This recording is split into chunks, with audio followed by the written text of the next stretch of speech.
Isn't it curious how we create these imaginary structures? This idea that a woman without a man is somehow incomplete, as if female existence were a puzzle with a missing piece, eternally waiting for its completion. But what happens when we contemplate that, perhaps, just perhaps, the puzzle is already complete? What a fascinating paradox. You see, we live in a world of polarities, day and night, high and low, inside and outside. And so too have we created this polarity, woman and man, as if one couldn't fully exist without the other. It's a curious game we play, isn't it? A game whose rules were written long before we were born, and yet we follow them without questioning. When we look at a woman living alone, without a man, many immediately feel pity. How sad. They say, she hasn't found anyone, as if finding someone were the fundamental purpose of existence. But who decided this? Who decreed that to be alone is to be incomplete? Imagine for a moment solitude not as an emptiness to be filled, but as a space to be inhabited, an inner garden where you can plant what you desire without having to negotiate which flowers go where. It's not the absence of something, but the presence of oneself in totality. Society has a terrible fear of solitude. We do everything to avoid it, filling every minute with noise, with distractions, with people, as if being alone were a disease to be cured. And perhaps most fascinating is that this phobia of isolation seems even more intense when it comes to women. A man alone is a philosopher, an artist, a free spirit. A woman alone, well, she must be waiting. Waiting for what? Life, apparently. But if we look deeper, we'll see that a woman who chooses to live alone isn't waiting for anything. She isn't in life's waiting room. She's living. And that's what disturbs most, the idea that fullness can exist without the dependency we've been taught to value so highly. There's a wonderful story about a tree that grew alone at the top of a mountain. People looked at it with pity. How sad, so lonely up there. But if they could see through the tree's eyes, they would see it wasn't lonely at all. It had the entire sky to itself. It danced with the clouds, conversed with the birds, and at night, oh, at night it had the best conversations with the stars that nobody else could hear. Similarly, the woman who lives alone isn't separated from the world. She's immersed in it in a way many will never experience. She has the freedom to expand in all directions, to grow not just as half of something, but as a complete whole in itself. Consider how strange it is that we've transformed solitude into something fearful when, in reality, it's the only place where we truly find ourselves. The only place where we can hear our own voice without interference. And perhaps that's why we fear it so much, because hearing oneself can be the most frightening thing of all. The truth is that a woman who lives alone without a man is not an anomaly or a tragedy. It's simply a different way of being in the world. Neither better nor worse, just different. And this difference confronts us with our own assumptions about what it means to be human, about what it means to be complete. We think of solitude as a vacuum, but it's much more like a fullness. It's the space where the self can expand to its natural limits without being constrained by another. It's the silence where the internal melody can finally be heard. There's a peculiar strength that develops when you learn to be well with yourself. It's not the brute force of independence that I don't need anyone, which is often just disguised fear. It's something more subtle. The strength of knowing you are enough, exactly as you are. That your existence doesn't need external validation to have meaning. We live in a culture that values pairs. 2 by 2, like in the story of the Ark, everyone must enter in pairs. But nature doesn't work that way, does it?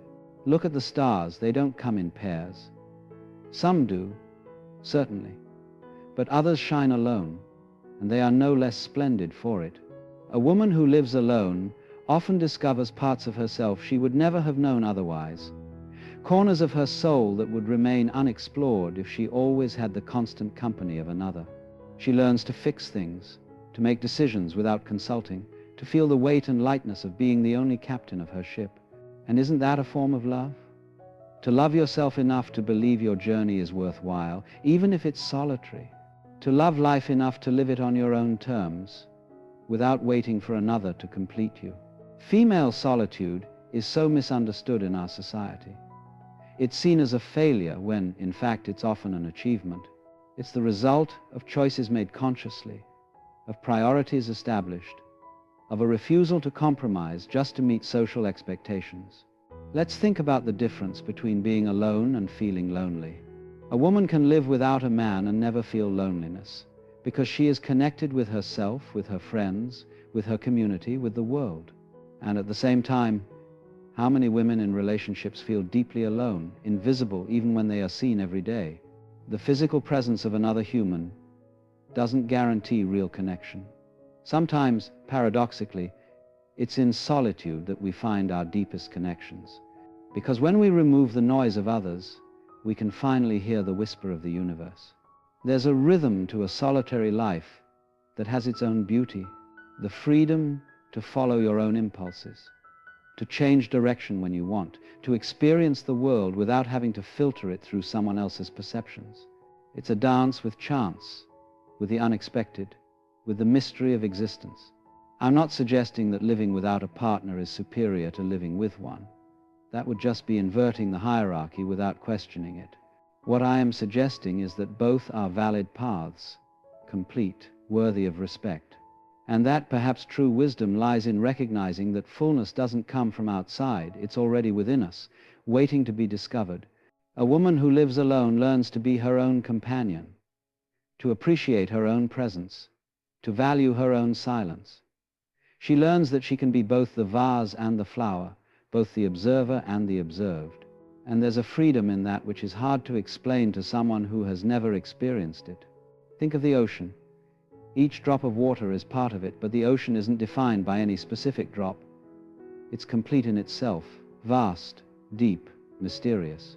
Similarly, a woman can be part of relationships, connections, communities, without her completeness depending on any of them.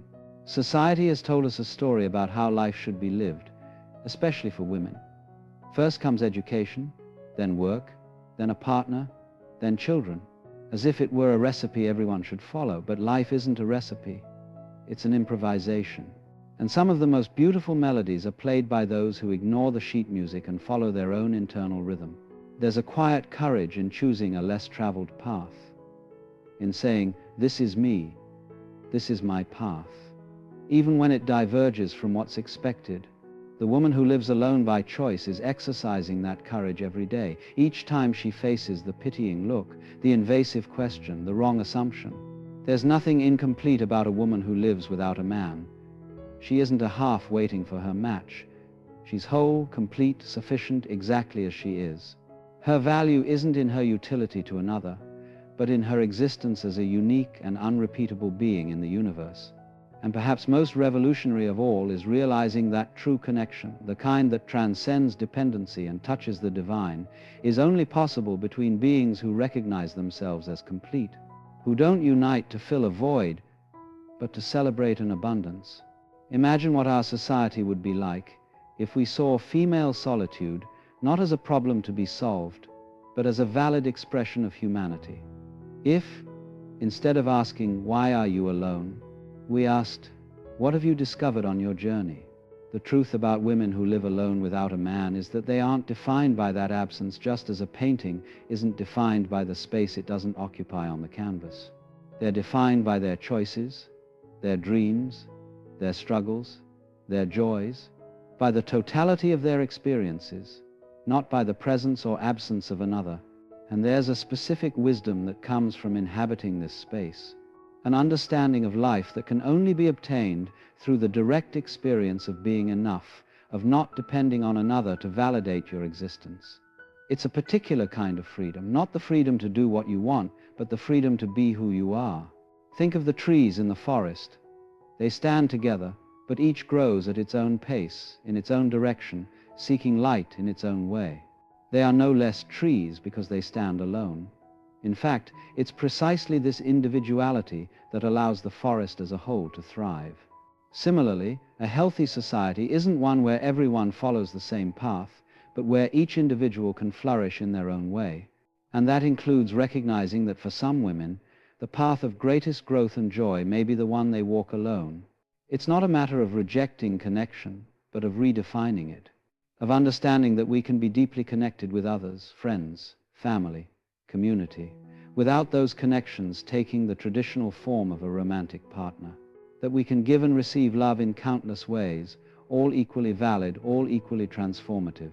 In the end, perhaps the deepest truth about women who live alone without a man is that they remind us of a universal truth, that each of us, regardless of gender or relationship status, must eventually make peace with our own company, must learn to be both the lover and the beloved, both the teacher and the student. And isn't that the true purpose of life? Not to find someone to complete you, but to discover that you are already complete. Not to seek outside what already exists within, but simply to remove the obstacles that prevent us from seeing this truth. A woman who lives alone isn't escaping something, she's diving deeply into herself. And in that dive, she may discover treasures that those who have never truly been alone will never know. There's a specific joy in chosen solitude that's different from any other joy. It's the joy of self-recognition, of meeting oneself, of discovering that you are far vaster and more interesting than you ever imagined. It's the joy of realizing you were never really alone because you always had yourself. And that, my friends, is more than enough. The woman who lives alone without a man isn't an incomplete being waiting to be filled. She's an entire universe exploring her own constellations, mapping her own galaxies, discovering her own laws of physics. And in that exploration, she teaches us something profound about the nature of human existence, that the greatest mystery isn't out there, but within ourselves, patiently waiting to be discovered. And so, my dear listeners, I end this reflection with a question. What if the true companionship we all seek isn't that of another human being, but the intimate communion with our own essence? What if the most important relationship we will ever have is the one we have with ourselves? If you appreciated these reflections, I invite you to subscribe to this channel, leave your like, and share in the comments. What was the moment you discovered the beauty of your own company? Which insight from this conversation resonated with you most? Your journey is unique and valuable and deserves to be shared.